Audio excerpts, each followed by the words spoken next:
السلام عليكم ورحمة الله تعالى وبركاته، متتبعين قناة ميرودة الحادقة.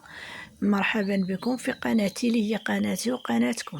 اليوم درت واحد البريوش بغيت نشاركه معكم، اللي هو هذا البريوش ضرب ضجة في مواقع التواصل الاجتماعي، بغيت نشاركه معكم. هاد البريوش متتبعين ديالي راه ساهل بزاف. هنا خليكم مع المقادير وطريقة ديال التحضير. هنا درت واحد 6 المعالق ديال السنيده سكر سنيده، ودرت بيضه، ودرت ربع كاس ديال الزيت النباتيه. نتمنى من الله تكون الصوره واضحه وتتبعوا الفيديو من الاول حتى الاخر. شويه الملحه كتعطي البنه لهداك البريوش، ضروري من الملحه راكم عارفينها، ضروري للحلويات وضروري منها. هنا الخميره الفوريه، الخميره ديال الخبز اللي انا درت منها معلقه كبيره ديال الخميره الفوريه. عندكم هذيك الخميره حبيبات يدير منها معلقه. ايوا المقادير ديالو سهله بزاف وتبارك الله راه تشهر هاد البريوش بزاف. هو درتو بغيت نشاركو معكم. هنا كيس ديال الفاني سكر فانيلا. ايوا متتبعين ديالي، هادشي علاش بغيت نشارك معكم. هنا عندي الحليب اللي هما 2 كيسان العنبه، ولكن الحليب ضروري ما يكون سخون. الحليب درته سخون. هنا ندير الطراب اليدوي، صافي نخلط هذيك العناصر كلها هي اللي درت بالطراب اليدوي. وغنقول لكم شحال هز ليا ديال الفورس. انا الفورس راني عابره بالكاس العنبه ومغربليه، ودابا تنبان لكم راني كنديرو شكل عشوائي. راني عابره 6 الكيسان ديال الفورس الدقيق الابيض. واش تهز ليا 6 الكيسان؟ غنقول لكم تهز ليا قل من 6 الكيسان. غادي نقول لكم شحال هزت ليا في الاخر ديال الدقيق. متتبعين ديالي، انا راه دائما معوضاكم ندير شي حاجه بسيطه اللي اي واحد يقدر يديرها. انا ما كنقدرش على شي حاجه غاليه. كل واحد فين وصلوا الله. هنا وصلنا الله لهاد الشيء بسيط راه حنا كنديروه. هنا خماره 7 غرام. انا درت معلقه كبيره ديال الخميره الفوريه، ودابا دي خماره ديال الحلويات اللي هي 7 غرام.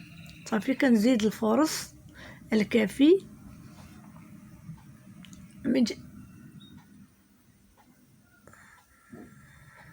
صافي كنخلطها. راه ساهل بزاف. هنا خلطت كلشي اخواتي. هز ليا 6 الكؤوس اللي قلت لكم راه هزهم كاملين. هنا غندوز نفرق العجينه. غندير العجينه نص فيه شكلاط كاكاو والنص غنخلي بيض. المهم هنا بعدا ندير بعدا واحد شويه الزبده. هذيك الزبده اللي كتعطينا واحد الرطوبه لهذاك البريوش ديالنا. صافي تا كنخلطو عاد كندير ديك الزبده ونبقى ندخلها مزيان في ديك العجين بيد وحده، ولكن كندخلها مزيان يعني نتخلص منها تتولي العجين ديالنا كلها ملبسه بديك الزبده وتولي رطبه. هنا كنقسمها على 2. العجين ديالي كنقسمها على 2. صافي وغنجيب واحد البلاستيك غذائي ونديرو فيه. صافي وغندوز ندير الاخرى ندير لها شكلاط كاكاو. وحده غنديرها بيضه وحده كحله كما قلت لكم. غندير شكلاط كاكاو ديال المعلقه الاولى. انا الشكلاط كاكاو كيبان لكم على حساب اللون شحال بغيت، شحال كيفاش بغيتو كحل شويه، بغيتو شويه ما بين الماغو وما بين الكحل. هنا راه ما كيبانش لكم مزيان هذا الشكلاط الكحل عما ضو مع الليل ما بانش ليا مزيان. هنا باللي درت داك الشكلاط ندير تاني واحد المعلقه ديال الزبده لنفس الزبده اللي درت بها. صافي وغندوز نعجنها مع داك الشكلاط مزيان باش ما يتقصحش هي العجينه وتبقى رطبه ولينه وزوينه.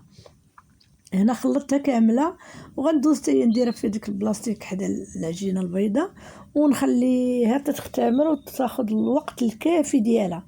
هي البريوش اللي بغيتو صدق لكم هو تخلوه يختمر مزيان. صافي هنا غطيت عليه. هنا راه اختمر ليا وضاعف الحجم ديالو. داكشي اللي كنت باغي كيفاش يولي راه ولا. هذا هو الخمار اللي بغيتو خمار ليا، هو هذا الشكل. تبارك الله ما شاء الله. العجينه راها رطبه بزاف تحت الايد ديالي. وصبح العمل كنرشوه بالدقيق الابيض اللي هو الفورس. صافي ونجيب واحد الدلاك وغدا نطلق به ان شاء الله العجينه الاولى عاد ندير الثانيه. ايوا المتتبعين ديالي راني عودتكم ندير لكم الحاجه البسيطه والسهله بزاف، ما كنديروش شي حاجه غاليه، كنديروا شي حاجه اللي يقدر اي واحد يقدر يديرها. وشكرا للمتتبعين ديالي، شكرا لكم بزاف، وشكرا على الكومونتير الزوينه ديالكم، وشكرا على المتابعه ديالكم ليا بزاف. شكرا الله يجازيكم بالخير. صافي هنا طلقت هذيك البيضه وغنطلق هاد الكحله حتى هي اللي بالشكلاط كاكاو. صافي شوف انا كنطلقها كتجيني في الطليق راه سهل بزاف معايا، خدات الوقت ديالها العجينه اخواتي. كل هو ملي كيخدي الوقت ديالو تيولي رطب، لا في المسمن ولا في البطبوط ولا في الخبز. ملي كتعطيه الوقت الكافي ملي تجي لي غادا تشكليه كيجيك ساهل. عجينه لا خليت عطات ليها الوقت تجي تقرصيها تجيك ساهله.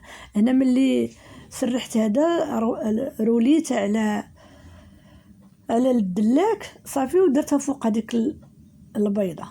ندوز نقادها وما تكونش شي وحده فيتا وحده، يكونوا مقادين الراس على الراس باش هذوك الشرائط اللي غنديروا ان شاء الله يكونوا مقادين وما يكونوش عوجين، حقاش لا كانوا عوجين راه كتولي شي طالع وشي هابط راه ما كتصدقش. هنا كندوز ندير فيهم واحد شرائط بموس باي حاجه عندك، بديك ديال البيتزا. انا قطعتهم بديال البيتزا كتجي قاطعه كتجي مقاده صافي، وكندوز نبرمهم بهذا الشكل. هذاك اللي كيعطينا واحد المنيضر زوين كندوز نبرمهم. سهله بزاف التحضير، اللي بغى يصيبها الوليدات حتى لدارك حتى الضيوف ديالك راه زوينه بزاف وسهله. صافي هنا روليت كاملين هذوك الشرائط اللي عندي. غنجيب واحد الشكلاط ديال الدهن، داكشي اللي عندك يا كونفيتير يا شكلاط، اي شكلاط عندك ديال الدهن كدهنيه من داك الجنب الاول اللي غادي تبرمي عليه. ايوا البريوش ديالنا واجد وساهل بزاف وساهل في تحضيره بزاف. هادشي علاش كنبغي نشارك معكم المتتبعين ديالي، راه كلشي اي حاجه درتها كنشاركها معكم. صافي هنا عندي واحد شويه ديال الكاوكاو عادها توفر ليا ما عندكش بلاش. صافي كنشيط ليا على السفه ودرتو. لما عندكش هذاك الشكلاط كافي. صافي هو ندوز نبرمها من ديك الاتجاه اللي راني اللي باقي الصايم ما مشرج. كتبرمي وانت كتكرزي شويه في البرمه. ما نقولش لكم كيفاش جات اخواتي والبنه ولا اله الا الله، وزوين داكشي والمنظر ديالها زوين. صافي كنبقى جايه كنبرم بحال هكا تنجي فوق هذوك الشرائط يكونوا مقادين، يكون حتى واحد ما فيت واحد باش البريوش ديالنا ما يجيناش شي خارج وشي داخل. صافي غنحاول نقاد كلشي من هنا وعاود ندورها. المول هنا راني راني دهنته بالزيت بالزبده ودرت عليه الدقيق. صافي هنا انا درتهم في المول واختمر ليا وضاعفته هو الحجم ديالو. ملي اختمر دهنته بالبيض صافي ودرتهم في الفران. ايوا الطبق النهائي هو هذا.